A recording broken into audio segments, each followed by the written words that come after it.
High school teaching, you're no longer just teaching subjects. You're preparing young adults for life.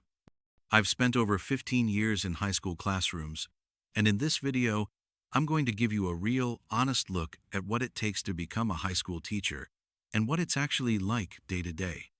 Welcome back to Jobcasting, where we explore every career through real experiences. Today, we're diving into the world of high school, teaching a job that's part educator, part mentor, part counselor, and sometimes even part therapist. I chose high school because I love working with students right at that edge of adulthood. These are some of the most critical years in a young person's life. They're starting to figure out who they are, what they want to do, and they're asking big questions. When I think back to my high school teachers, the ones who really saw me, who took the time to push me and believe in me, and they changed my life. And that's what I wanted to do for others. As a high school teacher, you specialize in one or two subjects. I teach 11th grade English and AP Literature. A typical day? I teach 5 periods, sometimes 6, with about 25 to 30 students per class. My lessons focus on skills like writing analysis, critical thinking, public speaking, but you're also teaching time management, responsibility, and confidence. Outside of class, I'm blank. Grading essays and projects, meeting with students one-on-one, communicating with parents, attending department meetings, helping students with college recommendations, advising clubs like the yearbook or drama club, and sometimes I'm just there to listen. High school students deal with real-life issues, mental health, family struggles, academic pressure, and often you're one of the few adults they trust. Let's get into the steps. Bachelor's degree. You'll usually major in your content area like English, math, biology, along with education courses. Some states allow you to major in your subject first, then complete a teacher prep program afterward. Teacher preparation program. This covers teaching strategies, adolescent development, classroom management, and legal aspects of education. Student teaching. You'll spend a semester or more under the guidance of an experienced teacher. You'll gradually take on full teaching responsibilities while receiving feedback. Licensing exams.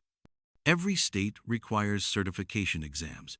For me, I had to pass both a general pedagogy exam and a subject-specific test for English language arts. State certification. After you pass, you apply for your license through your state's Department of Education. If you're coming from another career, there are alternative certification paths that allow you to transition into teaching without starting from scratch. Let's talk about money. My first year, I made about $58,000. With experience, a master's degree, and advising extracurriculars, I'm now making about $92,000 after 15 years. Of course, this varies a lot depending on your state and district. The hours? The school day runs 7:30 to 2:45, but the real work often starts after the bell rings, grading essays, prepping for tomorrow's lessons, answering parent emails. I often work 50 to 60 hours a week during busy times like finals or college application season. Summers aren't always fully off either. Many teachers take on curriculum development, summer school, professional development courses, or prep work for AP or IB courses. High school students are capable, but they're also under a lot of pressure. You're balancing academics with real-life issues, mental health, peer pressure, social media drama, family problems. Biggest challenges? Student motivation. Not every student cares about Shakespeare or chemistry formulas. You have to make content relevant and engaging. Classroom management. You deal with attitude, apathy, sometimes outright defiance. Parents. Some are amazing partners.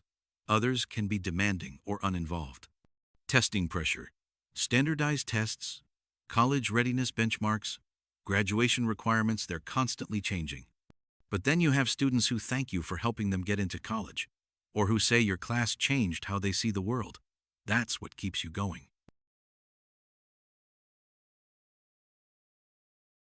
If you want to grow beyond the classroom, you have options. Department chair. instructional coach, college counselor, assistant principal or principal, education policy or curriculum design, adjunct college instructor if you pursue advanced degrees. I recently became our English department chair. It's been an amazing way to mentor new teachers and shape our school's curriculum. If you're considering high school teaching, my biggest advice is this. Know your why. You need a clear purpose for doing this job, because there will be tough days. Build strong relationships. They're the foundation for learning. Stay adaptable. Every year brings new challenges. Find your teacher, tribe, colleagues who will support and recharge you. Watching a ninth grader grow into a confident, capable senior is one of the most rewarding experiences I've ever had. You are helping shape not just students, but future adults, leaders, and community members. If you're ready for that challenge, high school teaching might be your calling. Real careers, real stories. Subscribe to Jobcasting for more career deep dives.